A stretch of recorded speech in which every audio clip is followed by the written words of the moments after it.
ओम श्री परमात्मने नमः। श्रीमद्भागवत गीता का 12वां अध्याय।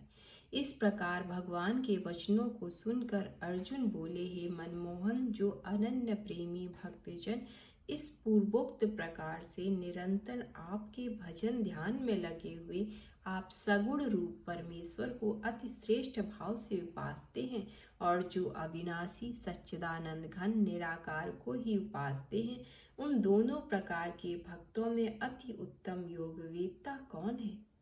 इस प्रकार अर्जुन के पूछने पर श्री कृष्ण भगवान बोले, हे अर्जुन, मेरे में मन को एकाग्र करके निरंतर मेरे भजन ध्यान में लगे हुए जो भक्तजन अतिशय श्रेष्ठ श्रद्धा से युक्त हुए मुझ सगुण रूप परमेश्वर को भजते हैं, वे मेरे को योगियों में भी अति उत्तम योगी मान्य है। अर्थात उनको मैं अति श्रेष्ठ मानता हूँ, जो पुरुष इंद्रियों के समुदाय को अच्छी प्रकार वश में करके मन बुद्धि से परे सर्वव्यापी अकथनीय स्वरूप और सदा एक रस रहने वाले नित्य अचल निराकार अविनाशी सच्चिदानंद घन ब्रह्म को निरंतर एक ही भाव से ध्यान करते हुए उपासते हैं, वे संपूर्ण भूतों के हित में रत हुए और सब में समान भाव वाले योगी भी मेरे को ही प्राप्त होते हैं। किंतु उन सच्चिदानंद घन निराकार ब्रह्म में आसक्त हुए चित्त वाले पुरुषों के साधन में क्लेश अर्थात परिश्रम विशेष है, क्योंकि देहाभिमानियों से अव्यक्त विषय गति दुख पूर्वक प्राप्त की जाती है।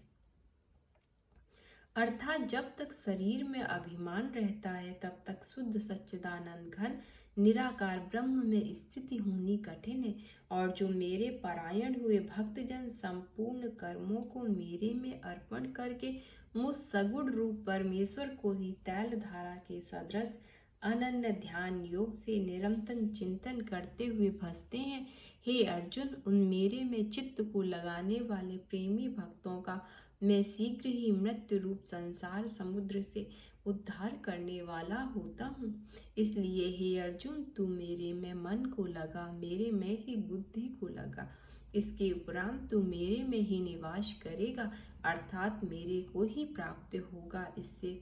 कुछ भी संशय नहीं है।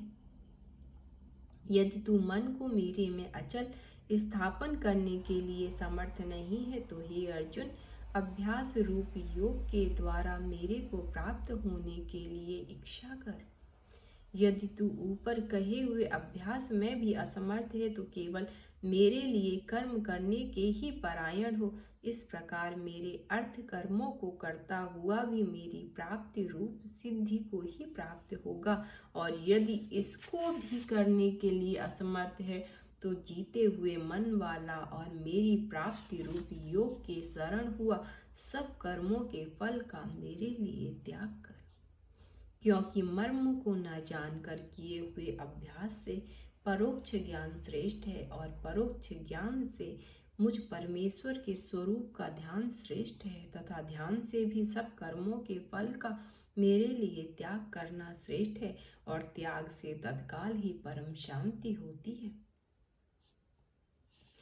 इस प्रकार शांति को प्राप्त हुआ जो पुरुष सब भूतों में द्वेष भाव से रहित एवं स्वार्थ रहित, सबका प्रेमी और हेतु रहित दयालु है, तथा ममता से रहित है एवं अहंकार से रहित, सुख दुखों की प्राप्ति में सम और क्षमावान है, अर्थात अपराध करने वालों को भी अभय देने वाला है, तथा जो ध्यान योग में युक्त हुआ निरंतर लाभ हानि में संतुष्ट है, तथा मन और इंद्रियों सहित शरीर को वश में किए हुए मेरे में दृढ़ निश्चय वाला है, वह मेरे में अर्पण किए हुए मन बुद्धि वाला मेरा भक्त मेरे को प्रिय है, जिससे कोई भी जीव उद्वेग को प्राप्त नहीं होता है, और जो स्वयं भी किसी जीव से उद्वेग को प्राप्त नहीं होता है, तथा जो हर्ष अमर्ष भय और उद्वेग आदिकों से रहित है, वह भक्त मेरे को प्रिय है। जो पुरुष आकांक्षा से रहित तथा बाहर भीतर से शुद्ध और चतुर है, अर्थात जिस काम के लिए आया था उसको पूरा कर चुका है एवं पक्षपात से रहित और दुखों से छूटा हुआ है, वह सर्व आरंभों का त्यागी अर्थात मन वाणी और शरीर द्वारा प्रारब्ध से होने वाले संपूर्ण स्वाभाविक कर्मों में कर्तापन के अभिमान का त्यागी मेरा भक्त मेरे को प्रिय है, जो न कभी हर्षित होता है, न द्वेष करता है, न सोच करता है, न कामना करता है, तथा जो शुभ और अशुभ संपूर्ण कर्मों के फल का त्यागी है, वह भक्ति युक्त पुरुष मेरे को प्रिय है।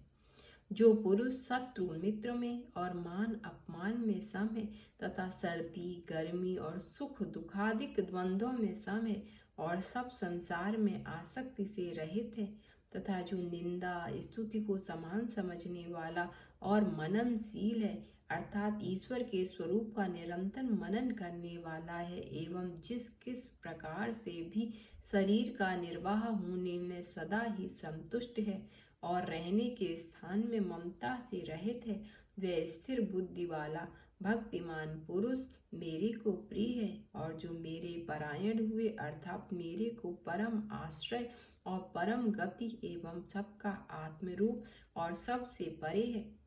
परम पूज्य समझकर विशुद्ध प्रेम से मेरी प्राप्ति के लिए हुए श्रद्धा युक्त पुरुष इस प्रकार कहे हुए धर्ममय अमृत को निष्काम भाव से सेवन करते हैं, वे भक्त मेरे को अतिशय प्रिय हैं। जय श्री कृष्ण।